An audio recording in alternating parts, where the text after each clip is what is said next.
and also he was the president and responsible for one of the mergers of universities that took place in France. So, as this is one of the things I'm going to talk about, and it's in a way linked to the discussion on rankings and system level changes that I mentioned before, I thought, having carried out part of my studies in France and having a degree from I could dare to talk about the French situation and how, as I think, but you can tell me if I'm right or not, that given the developments that are taking place here in Russia, I thought you might be particularly interested in the French situation. So as I say, I'm going to look at what's been happening in France and the impact of the rankings. I have to say that I've considerably shortened Jean-Pierre's presentation because he thought that he provided a lot of information on the development of the system. Now I'm going to try and take out the essence of the remarks that he made. And I think one of the important things about French higher education is that basically there were, as we know, Sorbonne. In the revolutionary period in France, Napoleon considered, or at least leading up to the Napoleonic period, it was considered that universities were rather a bit dangerous. So between 1790 and 1768, which was another revolutionary period in Europe and in France, really any multidisciplinary universities in France. And this is quite important for the question of research and research consolidation and international visibility now. So that meant that what we had in France for many centuries was grandes écoles, so very elite, small, administratively oriented institutions on the needs of the state in different areas, and then specific faculties for law, for medicine, for science, whatever. And it was only in 1968 that public universities as such became common again in France. As I said, well, this is fine. So we had in 1968 until 2010, that was when the universities came together again, and they're very broadly distributed across France. There are larger sites and smaller universities all around the country. So in a way we had more universities, but it became rather fragmented. The situation, obviously, as here we have been talking about a huge massification in France, competition between the universities developing, and in particular also a central control of the universities, but a great desire on the part of the regions to have more responsibility for their universities and for higher education and research. I'm trying to, but really it's very difficult to imagine, but it was really a revolution again in 2003 when the Shanghai ranking appeared. And of course for the higher education research system, they consider themselves to be very good, despite the fact that the grandes écoles, so these schools of mining or economics, these kind of small institutions, they were too small to have research. They were basically teaching and training professionals to work in the state. And the other way, which also you could say maybe is familiar to you here in Russia, that research was carried out almost entirely in the big national research performing organizations. All the laboratories are in the CNRS, the National Research Organization in France, or INSERM, which is the medical organization. So this is the situation. All of a sudden, in 2003, the the Shanghai rankings appear, there's no French university anywhere. And it was a blow to the national pride. It was really a disaster. The minister got up and was asked in Parliament, why are there no French universities in the top 500? And so a lot of soul searching started at this time. And so the questions that were raised after 2003 were, how can we fund our universities differently? How can we make sure that they have a long-term funding? How can we improve the visibility of the French university system? And especially, how can we increase the capacity of French universities and improve their efficiency? And what does that mean? How can we go about doing this? And what about autonomy? Do the universities need autonomy? And if so, how much autonomy in order to be able to work? So there was, between 2003, 2006-07, a huge discussion, as I have said here, how can we reorganize yet again after the 1968 attempt to bring back the universities, but they were still quite small entities. How can we improve the map of France's universities and more generally the whole performance of the system? And the answers to this, what happened was there was a first attempt at a consolidation of the system. There are many acronyms that I won't bore you with. French love acronyms, but basically they had a first attempt to bring together different types of small specialized institutions in one region into one university, and to make them, or at least cooperate together. That was the first step. So first of all, different universities with different priorities came together. So you would have a University of the Sciences, one that did engineering, one that was looking at social sciences and humanities, and they were asked, the governments took a decision that they should work more closely together. And this also came at the same time as the implementation of the Bologna reform, so the bachelor, the master and the doctorate.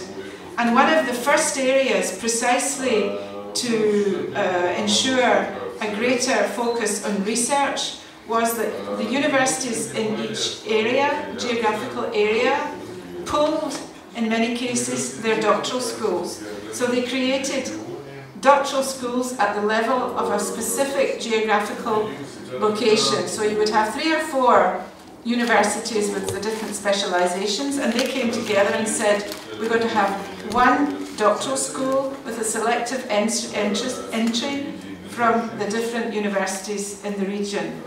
They also developed joint laboratories and regional development and innovation projects at regional level. So this was 4 or 5 years ago that this consolidation process started in order to get a critical mass of institutions able to carry out research and teaching, but with a focus on increasing the research capacity. And as always, as a red thread running through this discussion, so that the French universities would be strong enough to compete globally and to have their place in the rankings. So that's, as I said, press and commu, but we're not going to go into details of the names of these consolidated universities. So at the one hand, the universities have had an increase in their autonomy. They've been, how can I put it, they've been asked by the government to work together. So this was rather coercive measure, top down, but at the same time, once this consolidation had taken place, they have been given more autonomy to take decisions as a consolidated unit. And as you see here, the first attempt, as I mentioned, was 2007, and the new government, so the new government that came in 2013, has continued and emphasized this direction. The hope is that this will avoid useless competition and try to bring together also universities with different strengths, and thus also to improve interdisciplinarity and multidisciplinarity, which is becoming, as we all know, very important in all areas of research, and also to give these universities much greater visibility and to increase their scientific impact. And these are processes that have been going on now for 4 or 5 years.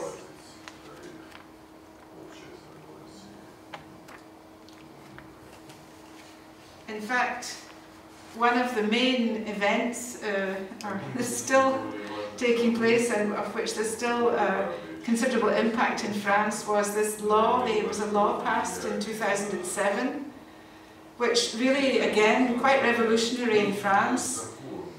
The universities are very much state-managed and controlled bodies, but we have this law, actually what it calls the law, a law on autonomy and accountability. So we see these two things: the opportunity to take more decisions yourself as a university, but you are more accountable to society, to your students, to the government, and hence also the importance of being able to demonstrate international visibility and global outreach. And then these two laws, which one in 2006 and one in 2013, which, as I said, tried to develop cooperation between different types of universities through structured regional cooperation. I think there might be a map coming up now. No. So anyway, so in a minute you'll see the map of what it looks like now. But we had no predefined size or shape for these new types of universities. Sometimes it took place at the level of a city. So where I studied in Strasbourg, when I studied there in the early 80s, a long time ago now, there were 3 universities. And I was in the part that was law and social sciences. Well, now for the first time we have one major university, which is, if you look in the rankings, you will find the University of Strasbourg. It's been a very successful merger despite all the problems, so that's the city level. Sometimes it's a region, so for example, universities that are more spaced out are more regionally distributed, and they have been beginning to work together. And at the time, the start was taken by saying we bring the best laboratories, as I said, the doctoral schools. An attempt also to have common facilities so as to be more efficient. And I think that's been, there are many discussion goes on about how you can actually make your services, your administration work in a better way. And then there was a considerable amount of money to support joint projects, and as I said, the question of mergers, which is one of the main issues on the French agenda for improving the visibility, global outreach and rankings positions of their universities. So what you can see here is how in the different regions in France there has been quite a consolidation. All these red shapes show places where before there was maybe one larger university and several smaller ones, and they're all now linked together in one way or another. There's no obligation to merge, but there's an obligation to create an association among the institutions in these geographical regions. As you can see, the little red blob in the middle is the most difficult, as you might expect. That's Paris. They all argue with each other about who is going to work together with whom and which universities are we going to put together, because there are very many prestigious institutions in Paris, and it's been a difficult challenge to bring them all together. Some are very large, some are very small, different disciplines, so that one's taking more time than the others. So these are, as I said, the mergers and different new projects. So Jean-Pierre Finance, who should have been talking about this, would have said a little bit about, you see, the third one says Lorraine. So Lorraine's not a town, it's a region. Strasbourg is a major city. Strasbourg has brought in all the universities in the city of Strasbourg. Aix-Marseille, it's a region again, it's the southern Mediterranean coast, where the universities of Marseille, which had a very strong medical faculty, and Aix, which is maybe 50 kilometers away, has a very strong arts and humanities faculty, and now they have merged. And that means that you can imagine how complex it is. Each of these institutions had a president, a university president, and to get the agreement of the leadership on common goals, common projects, and common objectives has been a major achievement. And Jean-Pierre Finance in Lorraine, he managed to federate basically universities in different parts of the northeast of France, and the same operation is now taking place in Bordeaux, and I think these are very, very interesting examples of the impact of rankings, and also of how the government is providing funding to encourage these consolidations as a way of saying we want to have in France, which has been had a very traditionally egalitarian university system. Every university is the same. Every university has the same rights, the same opportunities, the same funding, and this has changed fundamentally. Why has it changed? The two main operations, and they're going to continue in the next couple of years, and this is why I thought it might be interesting for you, given your Russian example and the various changes that are taking place. There were two different sets of funding, special funding, enormous amount of funding under the last government. One to distinguish, and the concept of competitive funding for universities was really a revolution in France. And it shows just how important the shock was 10 years ago to see that they had no top universities. So first of all, there was the campus, so looking at different campuses where universities could apply to the government for to be one of the 12 campuses of excellence, and where this was more for improvement of buildings, locations, real estate and so forth. 5 billion euros have gone into that operation, and the one that I also know quite a bit about, because our former president, is the chair of a very prestigious jury that decides on this excellence initiative called IDEX for individual universities in France. It was a hugely controversial step to award special funding to a small number of top-class research universities in France. And so that went through calls for projects a couple of years ago, and there will be a new round of these IDEX in 2015. The present government, despite their problems, has committed to carrying out this project, and I think it's very clear. The universities that have merged, the universities that have received this IDEX funding, are those you will find in the top 200 of the rankings. So, to promote world champions, I think if you just take cause and effect, it has been very successful in a way. The quality has improved. Of course, some of the universities were always known to be the best universities in the natural sciences or in medicine, but they've come together and created much larger entities and tried to add value to each of the individual parts of the institutions by coming together. And I think that's probably where I'll stop.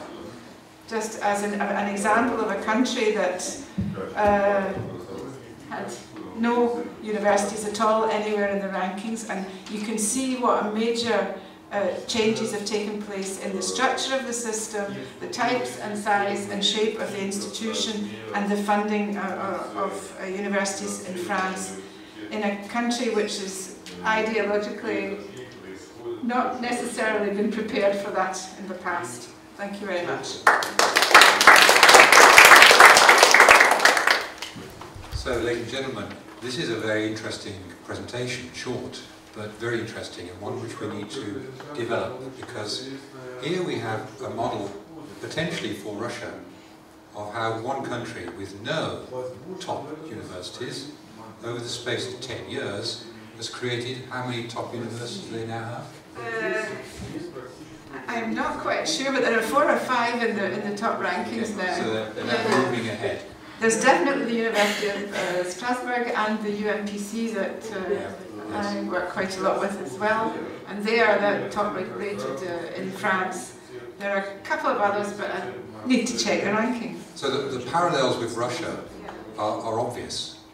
That there you have a regional predisposition within France, smaller specialist institutions coming together in a federation of a new university which can then compete globally. And over a period of 10 years they've started now to come into the rankings.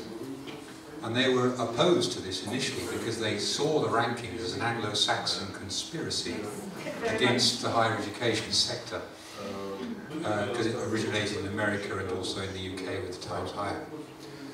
Now they have a model, and it is an interesting model, and I think in Russia we need to look further and deeper into this French model in terms of how it operates. So we have an opportunity for questions now. Who would like to be there? Yes? First question.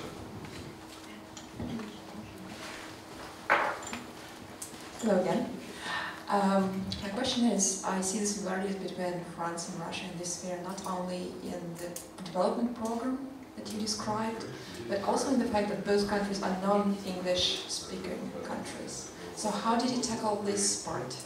What did you do to internationalize your education, and how did you develop the English speaking part?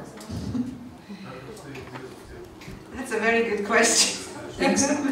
No, this is, we were talking about it earlier on. Well, I have to say this is still a challenge for the French universities. It still is a challenge. The top university, UMPC, Pierre and Marie Curie, is based on the natural sciences and medicine, so they've always actually had more collaboration and probably less problems in writing papers in English and so forth, because it's the natural sciences. The same with Strasbourg. The president there too, who's brought the university together, is a pharmacist by his discipline, and they also had a very strong natural science basis to start with. I think you know there has been. I think we were. Stephen and Mikael and I were talking about it last night. In many countries, there has been a push to making research funding more competitive, and also to encouraging applications. In some countries, insisting that applications are actually provided in English. And as far as I know, the juries, so the people taking the decisions on the edicts, it's been done in English. So there's been a real pressure on the universities, the top universities that wanted to be in these, really to move forward and become top-class international universities. They've really had also to work on that front, although it's not an easy thing in France, because the French language is very important, and French has to be the language of instruction, although we were talking about the business schools sometimes are a bit different, but the core undergraduate programs have to be taught in France, in French. And this has been also a barrier to the further internationalization of French higher education to a certain degree, because bringing in foreign students as well, many other European countries have considerably increased the number of courses in English. But this is beginning to take place in France, we know that, but it's still a long way to go. I recently had a discussion on that at the University of Bordeaux, which is one of the ones that is presently merging, and they have a new president who's decided as well that that the percentage of classes and courses taught in English really will have to move, and that's one of his goals for his presidency of the university. So, despite the French language is sacrosanct, but we know we have to do it in the universities. There's a law was passed, and in the assembly, during the discussions on this law, it was very, very controversial, because the university said we have to have the opportunity in the law to teach another language. And finally, there's a very obscure phrase in the law which the universities can get round, and they can teach in English now. I can't remember the formulation, but I know that it was sufficiently vague to allow for latitude. We've introduced much more English in France in the last 5 years. Hi, thanks for the presentation, for the report. My question though is Can you say who you are? Can you say who you are? Yeah, sure. My name is Elena Shumeiko. I'm from my university's international office. And my question is more about the rankings, because you've mentioned several times the objective and not really objective character of them, all of them.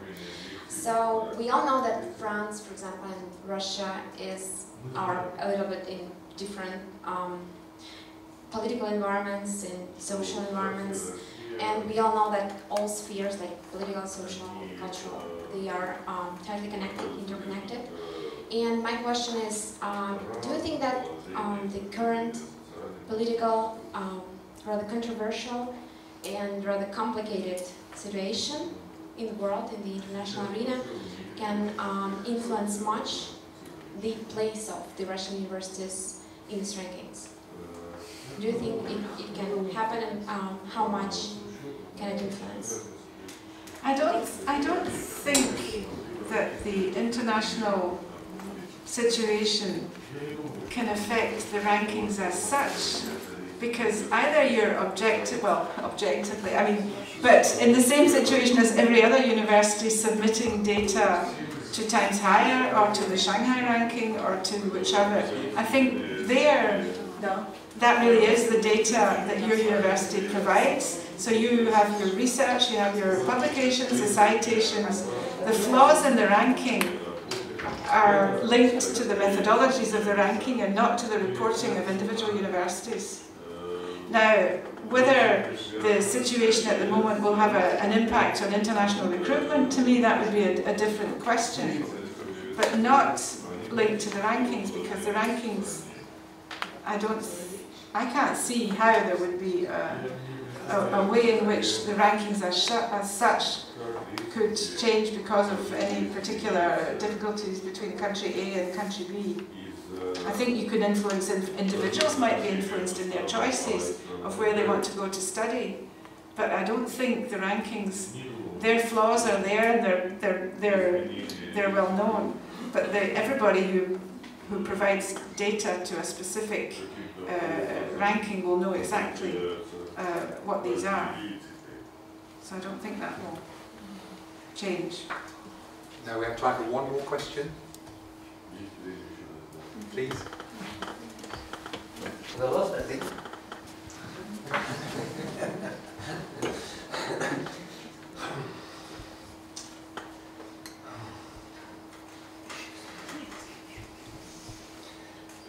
The theme of the report is the impact of ranking on French education system. But it is known that 6 years ago, namely French government initiated the most sophisticated ranking, now you know the rank in European Union, or it's not. So the question is, what is more in this subject? The impact of ranking on French system, or the impact of French rank system on ranking? I think I have a very clear answer to that one.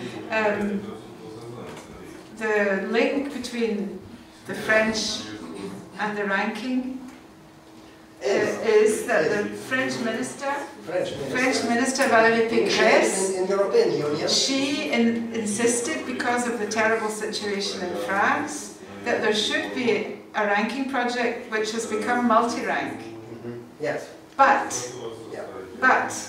and this is one of the slides that I have, but I didn't show, France has basically its own multi-rank. They have their own internal ranking, but the French methodology has not impacted on new multi-rank. So in fact, I mean, I can give you, it's very technical answer on one issue. In France, there's no selection of students at all. So in terms of the quality of teaching, but Mikael can perhaps say more about that. If you look at the quality of teaching and you take as an indicator the number of students per teacher, then if you have a lot of students, then you're obviously going to be less, your score will be less positive than if you have a small student to teacher ratio. Whereas for the French, the principle is that they would like to see the difference between what happens when you enter the university, when you take students who are not selected, and what comes out at the end. So there's been a whole discussion, it comes back to this question of can you actually define the value or the added value of a university in providing good teaching to its students. And the French actually wanted to have a very different system to the actual way that is, I think, accounted for in multi-rank, where it's a question of student-teacher ratio, which puts at a disadvantage those countries or systems that don't select entry. Just as one example. Thank you very much.